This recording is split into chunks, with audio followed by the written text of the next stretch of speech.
O general cubano Arnaldo Ochoa era um dos guerrilheiros que, comandados por Fidel Castro e Che Guevara, derrubaram a ditadura de Fulgêncio Batista em Cuba. Confirmo que recebi uma proposta do general comandante do Exército de Havana, Arnaldo Ochoa. Confirmo e tenho testemunhas disso. Ele tinha uma história muito rica de vida, ele tinha sido da coluna do Che Guevara. Ele foi, aliás, alfabetizado na coluna guerrilheira do Che Guevara na Serra Maestra.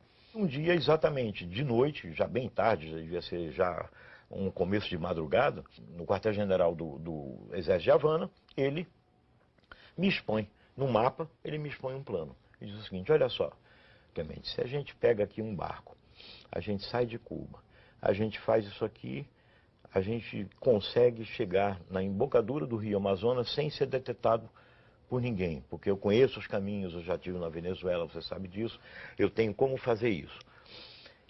Esse barco, ele pode vir cheio com 100 combatentes cubanos, 100, uma centena de combatentes cubanos, armados até os dentes, sob o seu comando e o meu comando.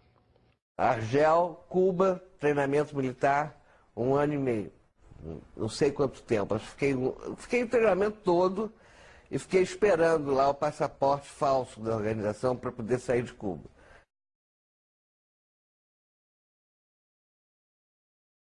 Alguma ação contra alguma autoridade militar? Chegamos a planejar, participei do planejamento e chegamos inclusive a realizá-las. Ou o senhor nos acompanha ou a gente arranja uma solução, porque eles estão nos cercando, mas nós estamos lhes cercando. O general falou: não, aqui hoje ninguém vai morrer. Eu falei: então nós vamos nos retirar tranquilamente, mas se algum tiro for disparado, a primeira rajada é no seu peito e da comitiva que o está acompanhando. Meu treinamento foi na Floresta da Tijuca. O João Lopes Salgado, que é ex-militar, treinou todo mundo. Pegou umas balas de INA, era a metralhadora que a gente usava, do Exército. A gente roubava nas guaritas, aqui no Leblon, entendeu? Era assim. Guerra é guerra. Há um episódio polêmico na história da luta armada. Os chamados justiçamentos cometidos por guerrilheiros contra companheiros que eram suspeitos de terem cometido traições. Você participou no dia 23 de março de 71 da execução de um militante da LN, Márcio Leite de Toledo, que defendia uma pausa na luta armada e foi considerado inconfiável. Você participou diretamente da execução, então? Essa é uma informação que até hoje eu não dei. Essa é a informação que até hoje eu não dei. Porque é o que você está perguntando, né?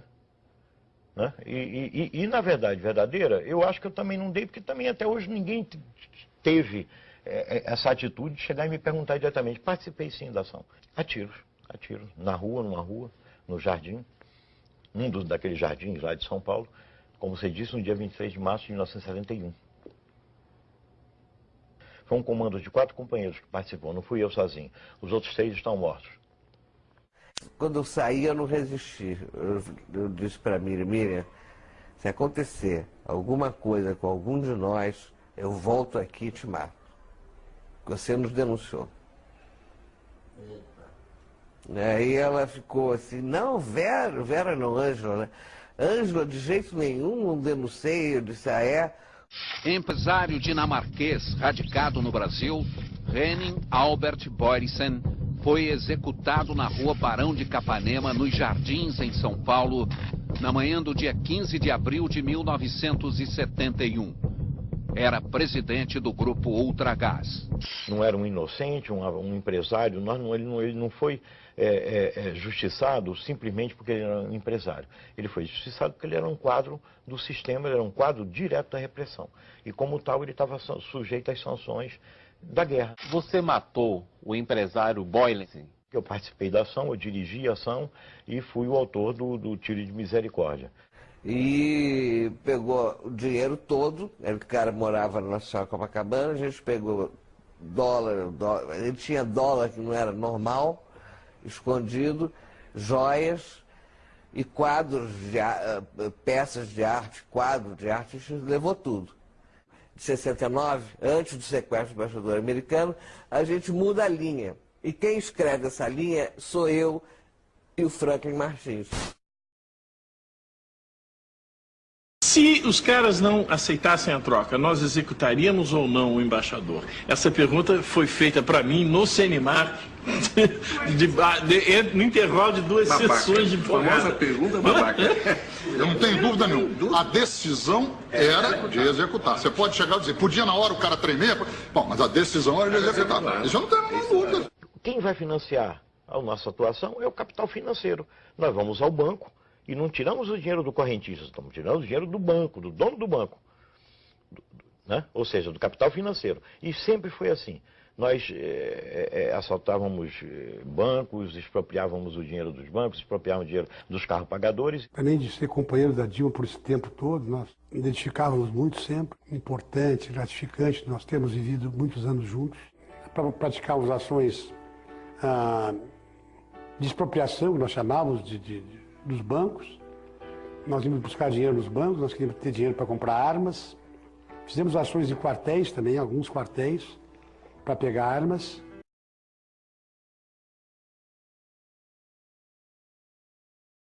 Eu estava lutando contra uma ditadura militar, mas se você examinar o programa político que nos movia naquele momento, era voltado para uma ditadura do proletariado.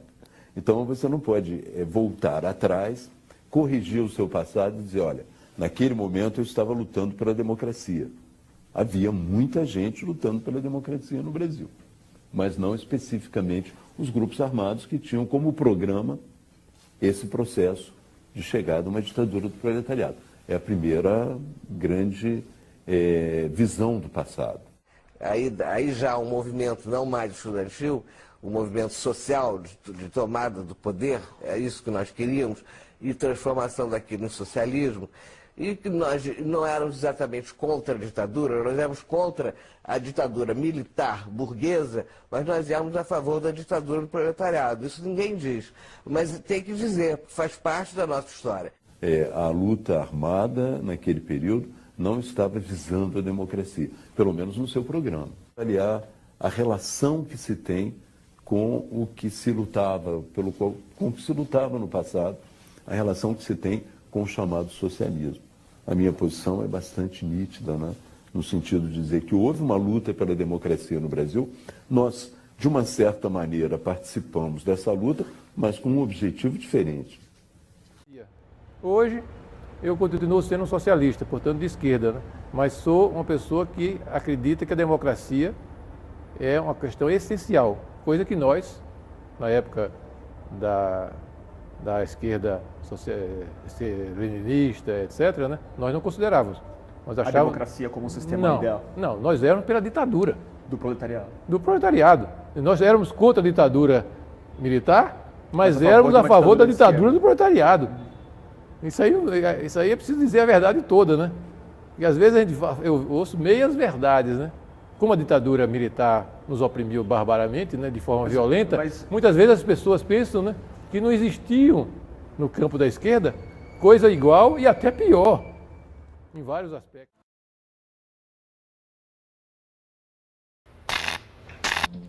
Um trecho de um vídeo polêmico está deixando os internautas chocados desde a sua disponibilização. No vídeo, Carlos Eugênio da Paz, ex-guerrilheiro, descreve friamente e com detalhes alguns crimes cometidos durante o regime militar. A gravação teve a sua polêmica gravada devido ao conflito entre os militares e o governo do PT, a respeito da Comissão da Verdade. O Tribunal Revolucionário da Ação Libertadora Nacional, do qual eu fiz parte, né? Eu fiz parte da 10 ou 12 pessoas que decidiram que não, essa pessoa faz parte da guerra, está no outro lado e ele merece ser executado. A gente já dentro dos carros, 2 carros, né, com 3 companheiros num carro, 3 companheiros no outro, eu estava no carro da ação, sentado no banco de trás, tinha um companheiro no volante, um outro com uma metralhadora sentado no banco da frente, eu atrás com um fuzil Mauser, que é um fuzil muito bom, 762, que é um fuzil muito bom para execução. Muita precisão. E quando ele chega na esquina da rua da Alameda Casabranca, ele tinha que parar porque tinha alguns carros na frente, tinha um pequeno engarrafamento, tinha uns 2 carros parados, ele teve que parar. Quando ele parou, eu estava no banco de trás do carro, falei, vou dar um tiro nele, já peguei o fuzil, o companheiro que estava na frente no Fusca baixou a cabeça, eu já dei um primeiro tiro de fuzil. Não acertei de cheio porque eu sou destro, eu atiro nessa posição. Como eu estava atrás no Fusca, eu tive que inverter, atirei assim. Então pegou de cabeça aqui no occipital dele, mas já começou a sangrar. Ele abre a porta do carro e sai do carro. Nós saímos, só o motorista que não sai, porque o motorista tem que ficar ali assegurando a fuga. Saímos eu e o outro companheiro, ele sai com a metralhadora, eu saio com o fuzil. Ele saiu correndo em direção à feira. E nós fomos, o companheiro metralhando ele, e eu acertando 1, 2, 3, 4, acertei 3 tiros nas costas dele, e o companheiro com a metralhadora acertou vários. Aí de repente ele caiu, e quando ele caiu eu me aproximei, e com a última bala a gente sempre dá o chamado tiro de misericórdia, que é para saber que a ação realmente foi cumprida até o fim.